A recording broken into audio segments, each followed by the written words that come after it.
This story is hard to tell. Painful. Because our outfit was in training a few weeks ago. Some of the boys who were with us aren't around anymore. They were good men. Good soldiers. They had learned to fight, and they had the guts for fighting. But when it came, it was like a sock on the back of the head. Korea started rough. The first 40 days were a battle for time, with a handful of men against an army. Yes, they were good men, good soldiers. And no story of the Korean War can be told without saying first how well they fought against great odds.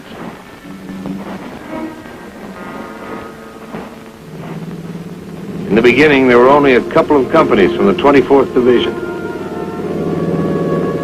No brass bands at the airport. A few days before, some of us had been in cities, spending leave time at Fuji, something like that. We weren't scared. We didn't know. We got stuff out of the planes. We moved out. Nobody said, "This is it." Nobody said, "You have arrived in Korea to beat back 5 North Korean communist divisions." Somebody did say, "We're here to delay the Reds." Okay, let's go. About 10% of us were veterans. Few roads looked like France, somewhere between Paris and Metz.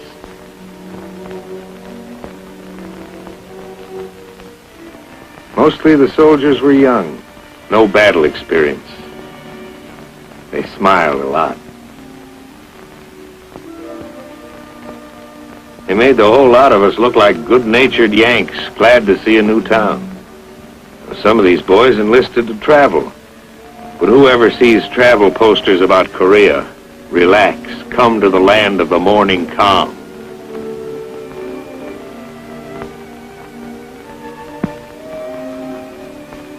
At first, the towns looked like any towns in this part of the world. And the South Korean troops like any soldiers. You know, they worry about the same things and get tired. I mean, tired. We all wanted to ask, what was it like up there? What kind of fighting? Terrain, tactics, guns? As far as we were concerned, those Koreans couldn't talk. We were in a completely foreign country, with no time to get acquainted.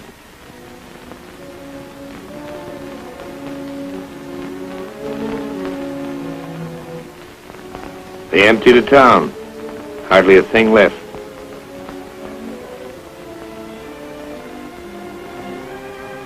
You couldn't buy anything, even if you had the time. Which we didn't have. There are 2 ways of getting to know the terrain: walking over it and feeling how it was underneath. Underneath it was caked and sticky. The tools of a soldier's trade: a shovel and a gun. We had small stuff with us: machine guns, some howitzers.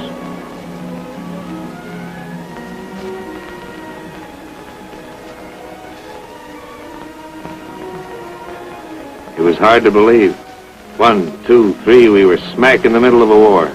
Guns ready, aimed north, against an enemy that would look exactly like our friends, the South Koreans. These troops had seen action. They didn't have to speak. Their clothes spoke. Their shoes spoke. Their eyes spoke. We got set. Like I said, when it came, it was fast and it was all around us. They threw everything at us. We answered. We went ahead. It was like D-Day, with no warning. Those kids, they became veterans overnight. Tough, hard, nervy. They moved as if they'd been with us all through Germany. There were too many North Koreans with too much heavy equipment, especially tanks. What can men with guts do against tanks? bazooka was some defense, but there were too many tanks and too few bazookas. Day after day, it was pull back and fight again. There were too many of them. You wouldn't know where they'd come from. The rice paddies would lie quiet. We'd hide in the shadows, trying to look like a hut or a cornfield or a rice paddy. Concealment was one of our weapons. There were too many of them. The boys pulled back, tired as dogs. Because whenever they'd meet the Reds head-on, the Reds had enough men to fight us on the front and on our flanks, too. We knew it. It was hard to face. We were hurting.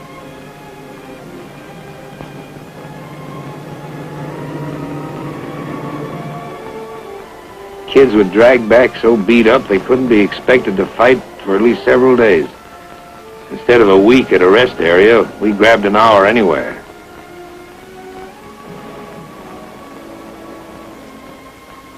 Took a shower. Sat down. Lay down. Seemed like the greatest pleasure in life was to give the feet a chance to breathe. We fell back to new positions.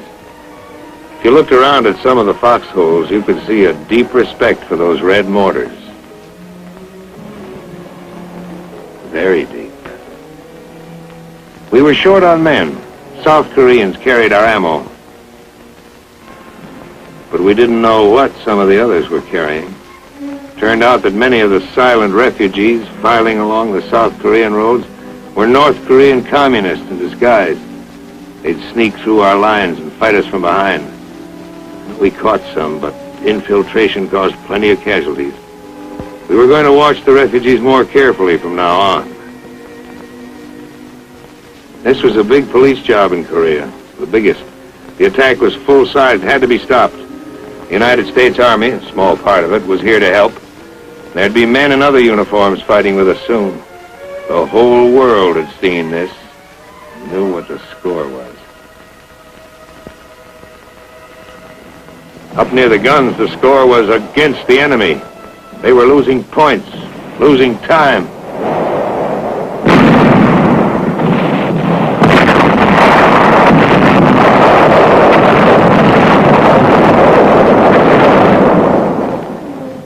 There were tough decisions, but we had leaders who could make them. General Walker and General Dean.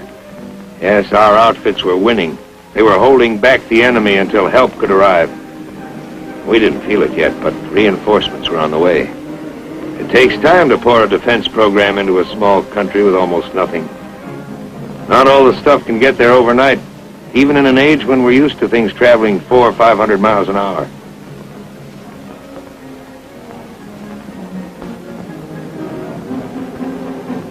Oh, we needed tanks. And jeeps soon. If some of the boys at the front could have heard the winches grind at the port, that would have been sweet music.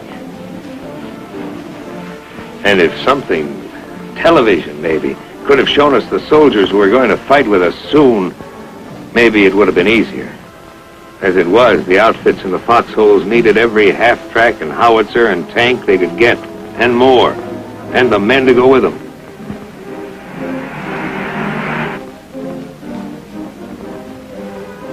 Yes, our mission in the lines was delay. Delay the Red Drive in Korea. Delay it so we could get jeeps. Delay it so we could get weapons carriers and weapons and more ammo. Get it to us, men and equipment, wet or dry.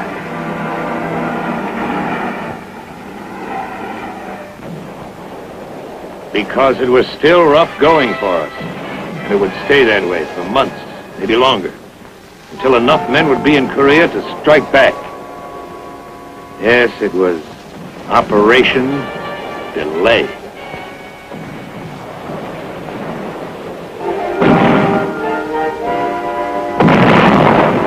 Ammo was precious. One field artillery battalion against 40 tanks. We'd hold them off for a few hours in a blasting frontal attack. Reds would envelop us on both flanks. Always trouble up ahead, trouble on the sides.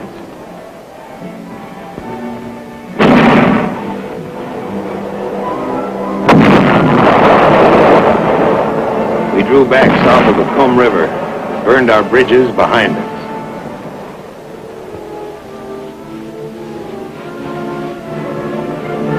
People in big cities like Pittsburgh are bothered by smoke. Now, this smoke was black, but it didn't bother us a bit.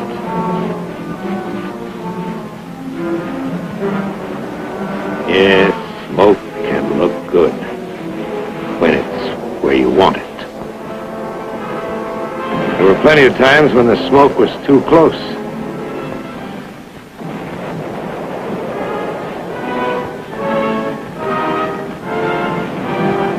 Got in your eyes, so you couldn't see anything. You can take a lot. But when your buddies get hit, it hits you inside. Nobody says much. Just so-and-so got it. Or so-and-so has been evacuated. He'll be okay. Or so-and-so has been evacuated. Back of us, units from the 25th Infantry Division and the 1st Cavalry Division were unloading now, with baggage. All of it first class, urgent. The tanks were light jobs. They sped north where they were most needed. Smaller than the Russian monsters, but still a wonderful sight. Nothing was too good for a tank in this territory. The boys treated them like babies. They went over them from top to bottom, called them pet names. They cleaned them up better than for inspection. That's cleaning. Their tanks had heavier armor. In a duel, that was their advantage. But our advantage was some fine sharpshooters.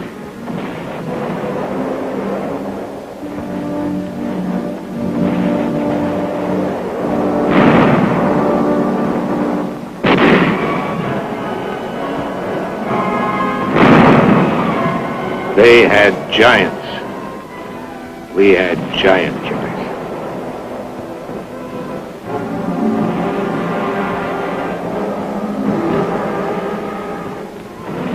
Tejan was the worst. Ask anyone where he felt it the worst, and maybe you'll hear a few other names, because it was bad all over. But most guys will say Tejan.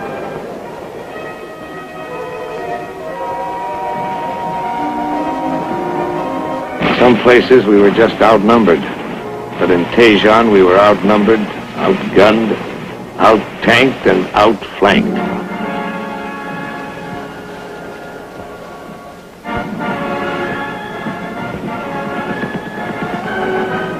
We pushed out, trying to poke a hole in their lines. No go.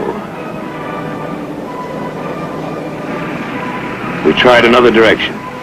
But at the end of every road leading out of Tejan, there were thousands of North Korean troops, plenty of T-34 tanks. It got kind of confusing. There was one hot day, 100 degrees, and we just sat. There was no place to go. It was war, not the way it is in the movies.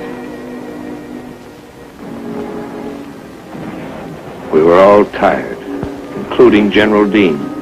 Flank attacks had cut every escape route. We gassed up, ready for a move. We were supposed to hold this hot town for 2 days. We held it for 3. It was get out or be trapped in Tejan. We got out. We fought our way out. General Dean stayed behind. He may still be there.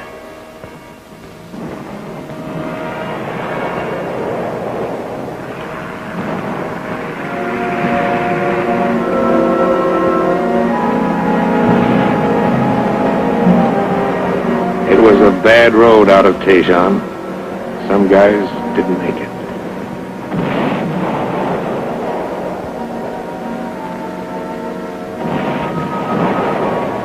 Tejan was burning. A dead town.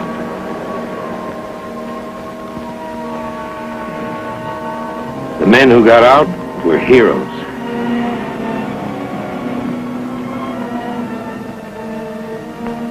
The men who didn't get out they were heroes. There's no better word.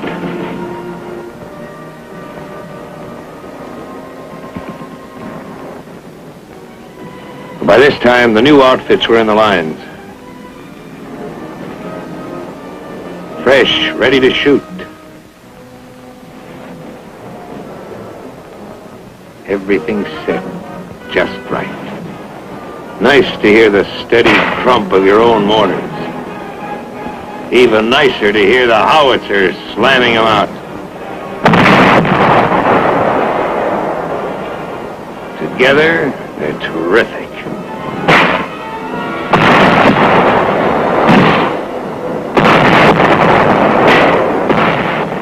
Our morale went up 5,000%. We had some pressure now. We turned it on and forced a victory. At a time like this, frontline chow tasted better than pheasant under glass.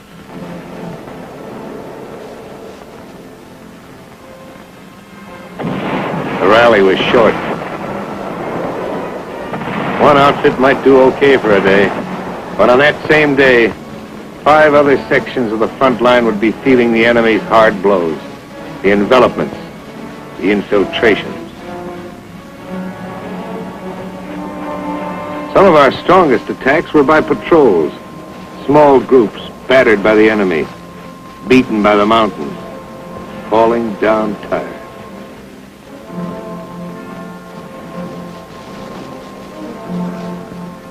After climbing over half a dozen mountains, it made you more tired just to look at them.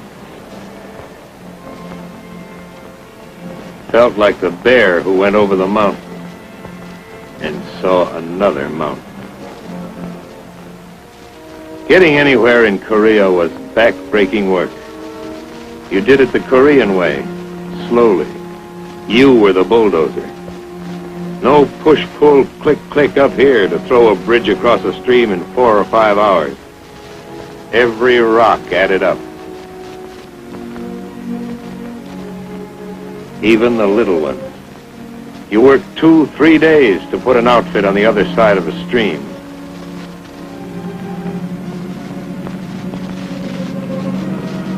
The rainy season and the Korean super highways didn't help us get around. Wherever we went, we built our way. It was no good having any drag with the engineers. They had their own troubles. You were the engineers. In this battle, you did everything. Build, fight, hold, pull back, and destroy. Whenever we were about to leave a place, we planted it carefully. TNT. Planted it not deep, just deep enough so it would come up the way we wanted it to. The better you plant it, the better it comes up. A second-story job. This kind of gardening went on quite frequently. Very relaxing work. We were going to stall them up and down the whole front. And someday there'd be a turnabout that would pay those North Koreans off for what we'd been taking. And then we might have to put back all these bridges. We slowed them, but we couldn't stop them. Fighting is fighting, always rough. But it's rougher when you're forced to pull back. We gave them ground, they gave us time. We used every barrier, every river to make a stand. It was the best way of saving men.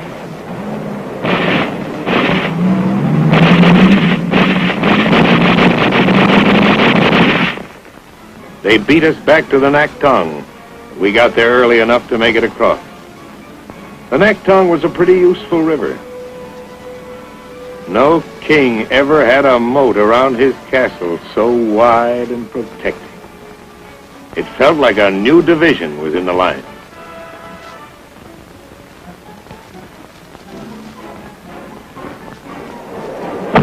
Plenty of outgoing mail went across the Naktong River.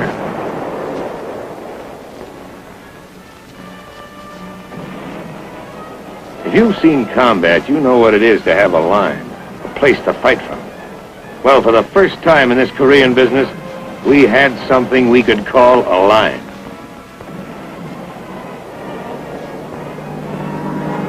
All during the fighting, we had air power. If they had had it, we might have been through. Air power did plenty of damage to everything the enemy had and wanted to bring up. Those guys flew so low, they should have had bayonets on their propellers.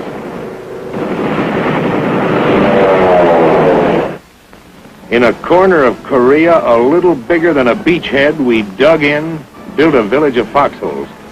Only here you couldn't dig too deep on account of the rocks. On this beachhead, a lot of the boys who flew in at the beginning were still around, still smiling. There's waiting in every war.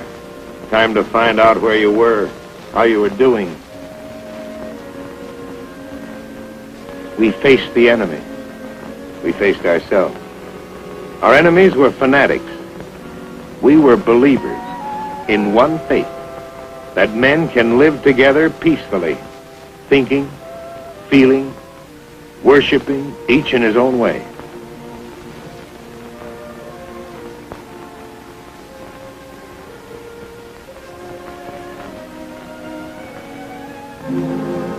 You couldn't think about anything for very long when you were planning new moves, new delaying tactics.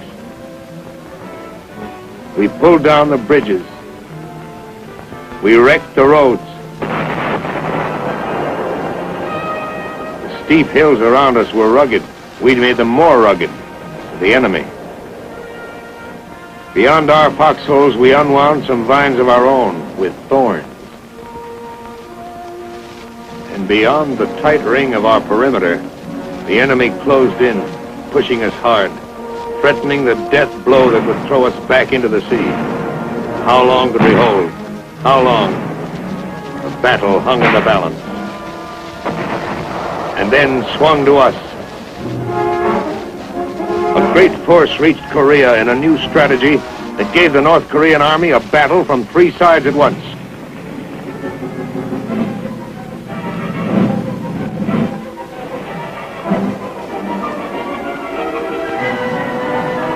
Replacements, new units, lively, ready for business. They stole along the hills, slipped up the ridges, looking for a soft spot in the enemy's hard shell.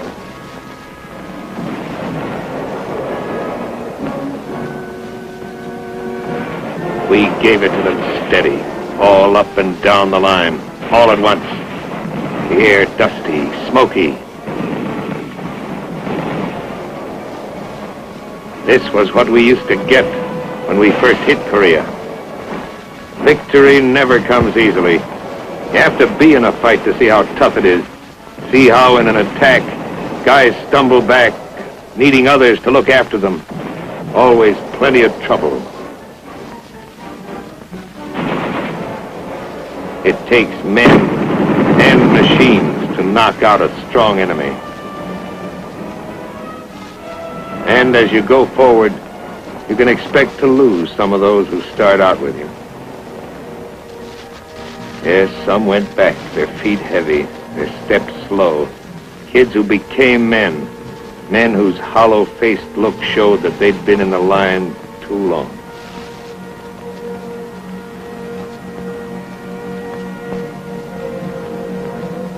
You can't count on a straight road to victory. Sometimes it winds, goes down, goes up. Sometimes you're forced to detour. You could pick out the new troops. They walk different. Another outfit. But if you gave them the once-over, they were like the fellas in our outfit when we landed. The same smiling Yanks, making the best of everything. And a little better than that. We battled for time in Korea, and won. We had the right men. Good men. Good soldiers.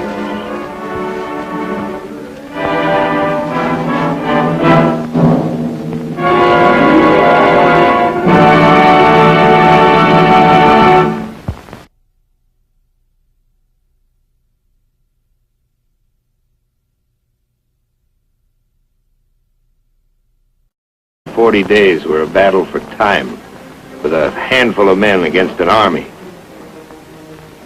Yes, they were good men, good soldiers. And no story of the Korean War can be told without saying first how well they fought against great odds.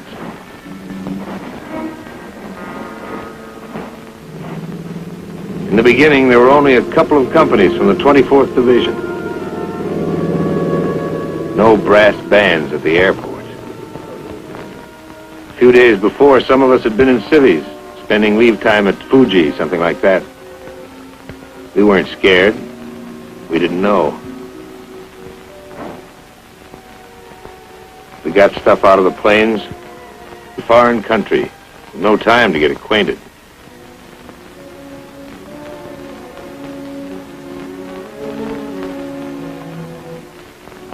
They emptied a town, hardly a thing left.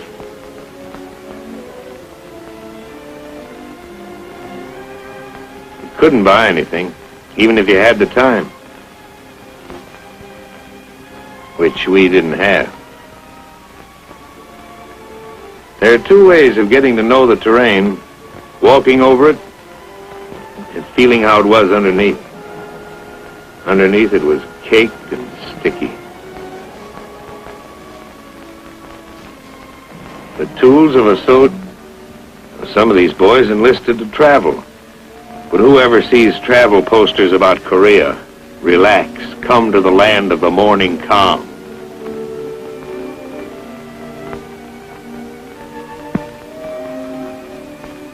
At first, the towns looked like any towns in this part of the world. The South Korean troops like any soldiers. You know, they worry about the same things and get tired.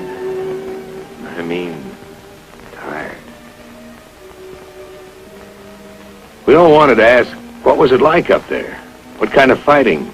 Terrain, tactics, guns?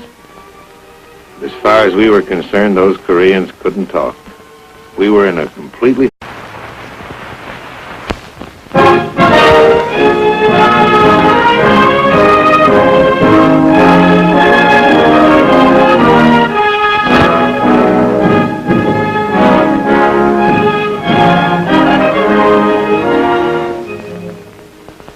This story is hard to tell, painful, because our outfit was in training a few weeks ago. Some of the boys who were with us aren't around anymore. They were good men, good soldiers. They had learned to fight, and they had the guts for fighting. But when it came, it was like a sock on the back of the head. Korea started rough. But first, we moved out. Nobody said, this is it. Nobody said you have arrived in Korea to beat back 5 North Korean communist divisions. Somebody did say, we're here to delay the Reds. Okay, let's go. About 10% of us were veterans. Few roads looked like France, somewhere between Paris and Metz.